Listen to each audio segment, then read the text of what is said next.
Hello everyone. Today we are here with another tutorial. This tutorial consists of how to use draw.io tool, and this tool is actually used to draw the diagrams.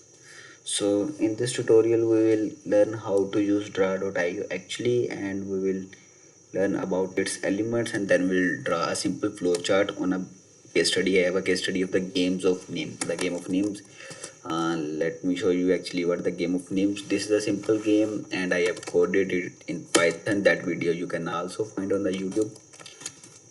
Game of names. So what the game of names actually? It is a simple game played by two players or three players. Two or more than two players can play this game simply. What the game of names does, um, play to win the name. Let me check if this is the best to do.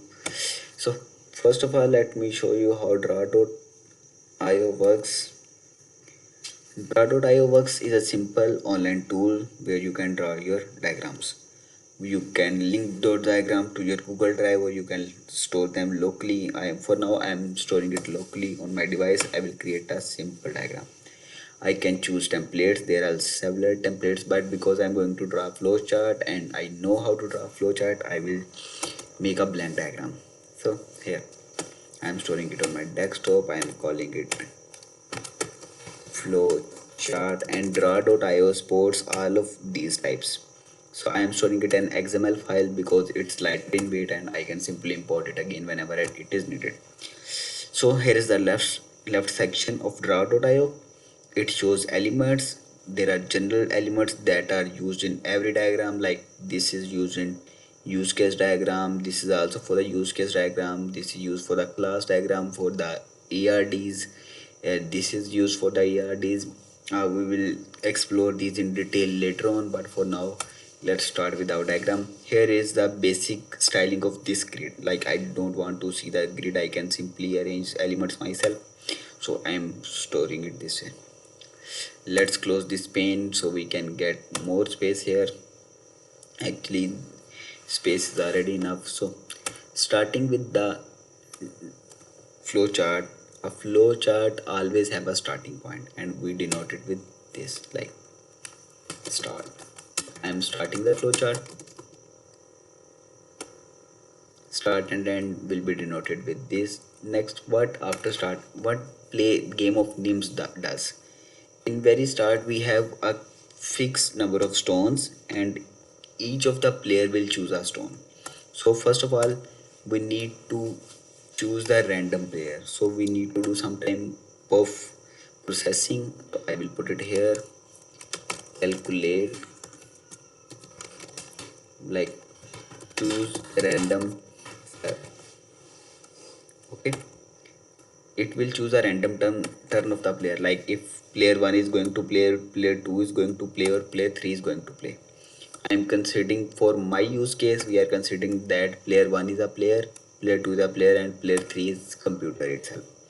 So on this turn the flowchart will go in three phases: if 1 occurs, if 2 occurs, or if 3 occurs. So if choice is 1, I am going to this path. If choice is 2, I am going to this path, and if choice is 3, I am going to this path. Let me label this. If turn equal to 1, if turn equal to 2, if turn equal to 3. So make it more clear. Player 3 will be a computer itself. Let me make it shorter. Then whoever the player is, we need to take input the number of stones. So what I will do it here,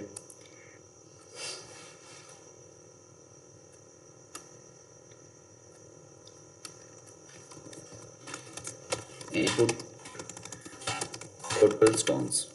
Player 1 will do this step if if it's the turn of player 1. Player 2 will do the same thing. Just trying to occupy less space so we can reuse the space. And then player 3 will do same thing. So what it will does, it will start the game. It will choose a random turn, like if player 1 is going to start, player 2 is going to start, or player 3 is going to start. After this is chosen, we will start the game. Each of these three player will choose the number of stones, whoever started the game. After starting the game, we will set a flag. Is game ended? If the game is ended, actually let's choose this one. Is check if game ended. Let me make it a condition actually.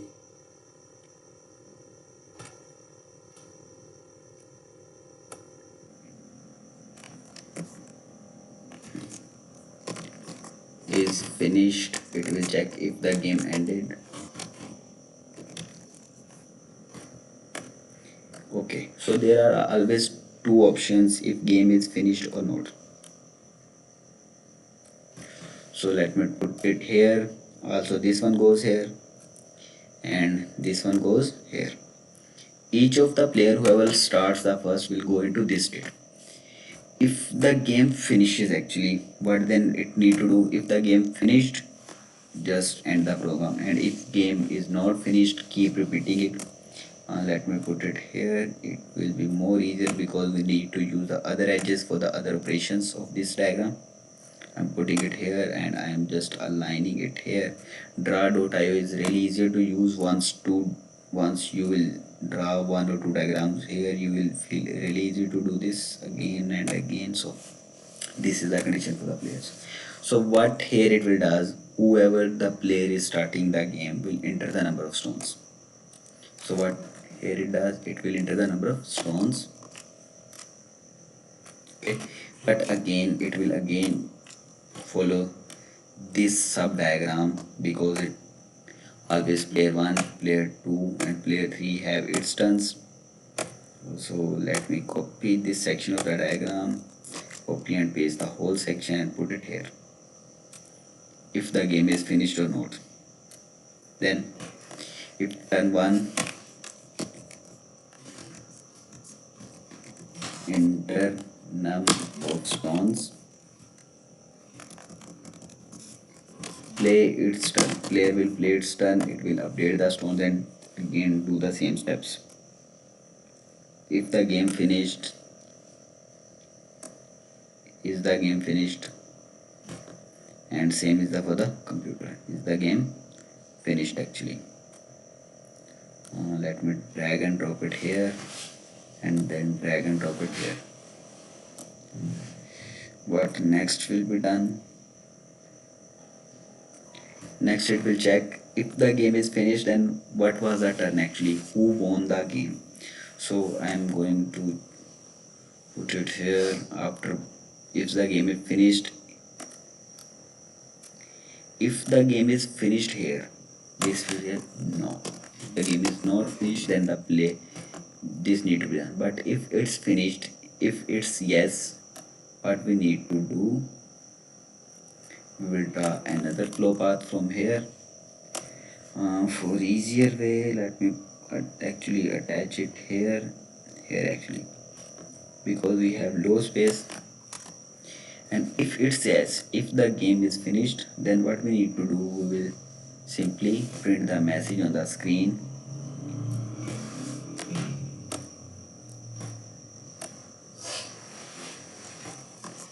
Player